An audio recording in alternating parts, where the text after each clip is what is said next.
I wonder if you're still remembering the very first lesson read today from the prophet Zephaniah. It really is sort of the classic prophetic announcement of the wrath of God. And as it progresses, describing this day of the Lord, the day the Lord comes to judge, the day the Lord comes to set everything right, it gets darker and darker and darker as it goes, until at the very end, after many vicious and nasty descriptions of how that judgment and wrath is going to be slammed upon all those who did not honor God, it ends that last sentence saying that actually it's all the inhabitants of the earth. And then we said the word of the Lord, thanks be to God.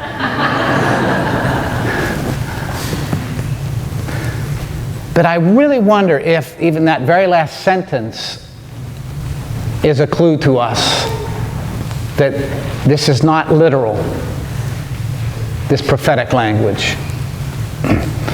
And indeed, as Christian people, we're always wearing the lens of Jesus Christ when we read the Scriptures, all of the Scriptures, Old Testament and New Testament. Not that Jesus doesn't say very hard things. And he tells a story today that makes you begin to wonder. The story that you've heard many times, a parable about the talents. And of course, we're familiar with the image of talents in modern English as meaning, human abilities and things that we've acquired an ability to do or do well. And that's not unfair to the meaning of this parable, but it's way too shallow, and it's really not there. The word talent, the biblical word, meant a measure of money, and you've heard that too, probably. that this, because it comes in November when churches are trying to finish up their pledge drives, I think often this parable of the talents, these servants who were given money from their master and they were to increase it, and then the master comes back to settle accounts. That, well, hey, what a great stewardship sermon, It's about how we increase what God's given us. Well, yes, that can be in there, but it really, I don't think, gets to the heart of the message of this parable. Because the talent was a huge sum of money. It was a kingdom-sized sum of money. It represents not hundreds, not thousands, not tens of thousands. You have to start thinking, at least in our terms, in millions, maybe toward billions. It's like government-sized pots of money. Talents were huge sums of money that were entrusted to the servants. And I was just trying to find a way to relate to that, because the implication for me is that we are given from God something vast and valuable and precious and powerful. Everyone. We're all given the gift of life. We are all given the precious, valuable gift of life. We're created in the image of God. And it's huge. And it's priceless. And we know that. And yet amazingly, sometimes we forget. But I wonder if that's really the size we need to start to get to. How are you spending your life? How are you spending all of your life?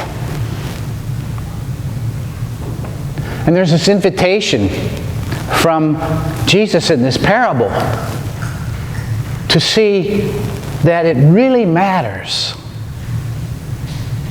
that there's a great deal at stake. in terms of how we spend our life.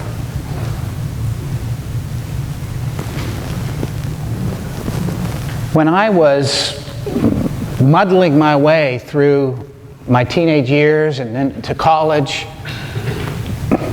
I was very blessed because I received a huge gift. And that gift was the beginning of the awareness of Jesus. That God really revealed the beauty and the power and the life and the graciousness and the glory of all of God's being in this person, in this personality, that I began to have a relationship, a connection to all that is God by having a connection to Jesus. That this began to invade my life or invite my life to new places. And with that little beginning, I began to get a glimmer of how to spend my life. It has nothing to do with becoming clergy. Everyone, that glimmer of how to spend your life with God.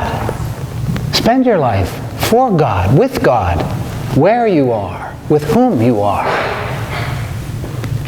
And God, Jesus reveals so clearly, is love. And the gift of life is for love. And God, who is love, wants to hold us accountable to love.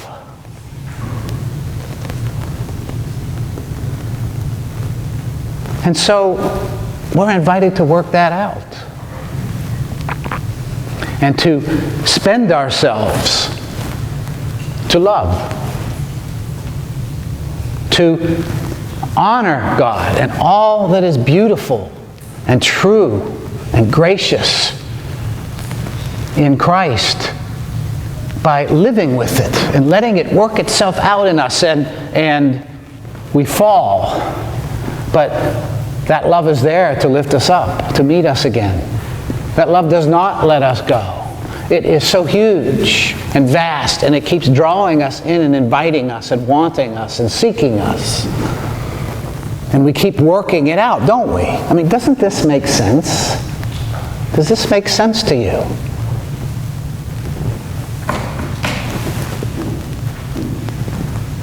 So it's not just about some stewardship drive or whether you're, using your favorite talent. It's all of you. All of your life.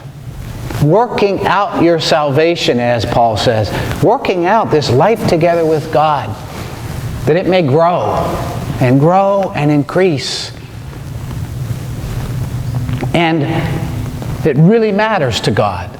So in this and many other stories of Jesus, He's not telling us the story of an angry God who comes to smack people down who don't do it right. He's made that clear enough in all of His teaching that that is not His image of God. But He is saying that it matters. And He is saying we can hide from that life. We don't have to take it up. We can bury it. And that's darkness. We can keep ourselves in darkness. We can stay in darkness. That seems to be a great mystery of the love of God. And we have had no part in God's life that we were willing to take up. And it's a great loss. And it is indeed darkness, and it is indeed a gnashing of teeth and a wailing. Such a loss. And so St. Paul today talks about the day of the Lord, and he doesn't sound like Zephaniah at all. St. Paul says to a group of Christians, I want you to understand, you've heard about the day of the Lord, the day of judgment. You do not have to be concerned about that. You've been destined for salvation. You have said yes to the light. You have said yes to Christ. You walk as a child.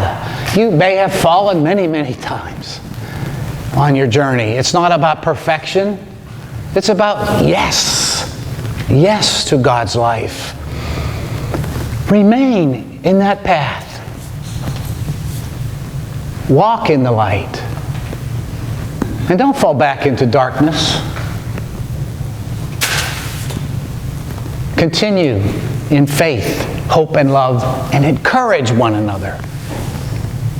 So, dear brothers and sisters, let us encourage one another today to walk in faith and hope and love, to receive the gift of our lives and continue to work them out.